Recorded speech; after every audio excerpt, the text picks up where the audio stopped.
Assalamu alaikum. So this is linguistics BS1 and origin of language, second hypothesis. If you remember the very first hypothesis in language that we discussed कि origin कैसे हुआ language का, ज़्यादातर लोग समझते हैं कि बायोलॉजिकल जैसे जैसे इंसान वक्त के साथ दुनिया में अडेप्ट करता गया, चीज़ें सीखता गया, उसकी बॉडी ग्रो होती रही, ऐसे ही आहिस्ता आहिस्ता हमें लैंग्वेज बोलने की मदद मिली और हमने बायोलॉजिकली लैंग्वेज को भी अडेप्ट कर लिया। दूसरी हिपोथेसिस है या थ्योरी है social interaction. Another perspective emphasises the role of social interaction. Social का मतलब क्या होता है, इंटरेक्शन का मुराद क्या है? सोसाइटी में इंसान रहते हुए एक दूसरे के साथ बातचीत करते हैं, इंटरेक्ट करते हैं, कोऑपरेट करते हैं, कुछ लेते हैं कुछ देते हैं, तो वो सारी चीज़ सोशल इंटरेक्शन एंड कोऑपरेशन कहलाती है in the development of language. और जब इंसानों ने एक दूसरे के साथ ज़रूरत के मुताबिक चीज़ें लेन देन की, एक दूसरे के साथ इंटरेक्ट किया, कोऑपरेट किया, तो वहीं से लैंग्वेज डेवलप हो गई। According to this view language evolve as a means of enhancing social bonds. इसी तरह हमारे पास सोशल बॉन्ड जो है इन्हेंस हुआ, फैसिलिटेटिंग कोऑपरेशन, और कोऑपरेशन बढ़ा, एंड कोऑर्डिनेटिंग ग्रुप एक्टिविटीज़, और ग्रुप एक्टिविटीज़ भी इसी तरह कोऑर्डिनेट करके हमने सीखी एक दूसरे के साथ।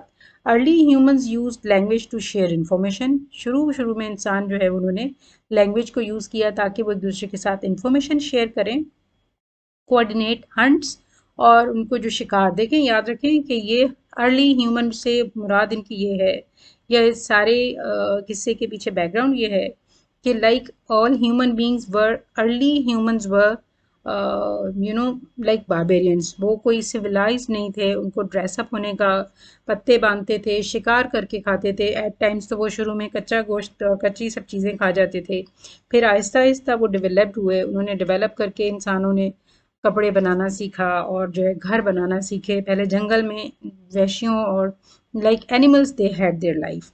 इसी तरह करें अर्ली ह्यूमंस, तो जब अर्ली ह्यूमंस को सोशली इंटरेक्ट करना होता था, वहाँ पे उन्हें महसूस हुआ कि हमारे एक दूसरे के साथ कोई लैंग्वेज यूज़ करनी चाहिए। फिर जिस एरिया में जो रहता था वहाँ पर उन्होंने वो लैंग्वेज इन्वेंट की, समझें, या बना ली और उन्होंने इस्तेमाल शुरू कर दिया। तो लैंग्वेज अर्ली ह्यूमंस ने जो यूज़ किया लैंग्वेज को, पहले शेयर इन्फॉर्मेशन के लिए, कोऑर्डिनेट हंट्स, शिकार करने के लिए, प्लान एक्टिविटीज़, कुछ एक्टिविटीज़ प्लान करनी थी, फिर इस्टेब्लिश किया सोशल हायरार्कीज़ और कुछ ज़ात, नस्ल और ये सब चीज़ें बनाने के लिए फिर उन्होंने लैंग्वेज को यूज़ किया, leading to the development of increasingly complex communication systems.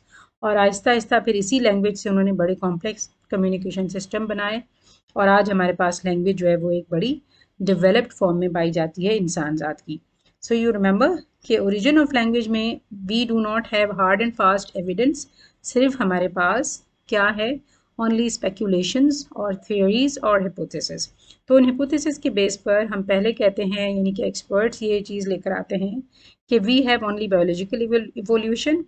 Evolve किया है हमने, इवॉल्व बॉडी हुई है हमारी, जैसे डार्विन की थ्योरी थी कि बायोलॉजिकली हमने चीज़ों को इम्प्रूव किया, बॉडी को इम्प्रूव किया, बॉडी हमारी बढ़ती गई और फिर हमने कुछ वोकलाइजेशन सीखी, और आहिस्ता आहिस्ता हमारे ऑर्गन्स भी बढ़ गए, जेस्चर सीखे, फिजिकल फेशियल एक्सप्रेशंस, और उसके बाद सोशली हमने जब एक दूसरे के साथ इंटरेक्ट किया इंसान ज़ात ने, तो हमने बहुत सारी चीज़ों के लिए ज़रूरत पड़ी लैंग्वेज की, वहाँ पर हमने यूज़ कर ली या इन्वेंट कर ली। इस तरह हमने इंफॉर्मेशन शेयर की, एक्टिविटीज़ प्लान की और बहुत सारे काम लिए लैंग्वेज से, और आज हम बहुत भी, यानी कॉम्प्लेक्स लैंग्वेज आज हमारे पास इम्प्रूव हो गई है, डेवलप हो गई है, क्योंकि हमने उसको सोशल इंटरेक्शन के लिए यूज़ किया था। All right, so these are two assumptions. In our next class, we'll do cognitive capacity. I hope you all people are revising it and you have got helpful video of today. Please stay tuned for the next, that is cognitive capacity.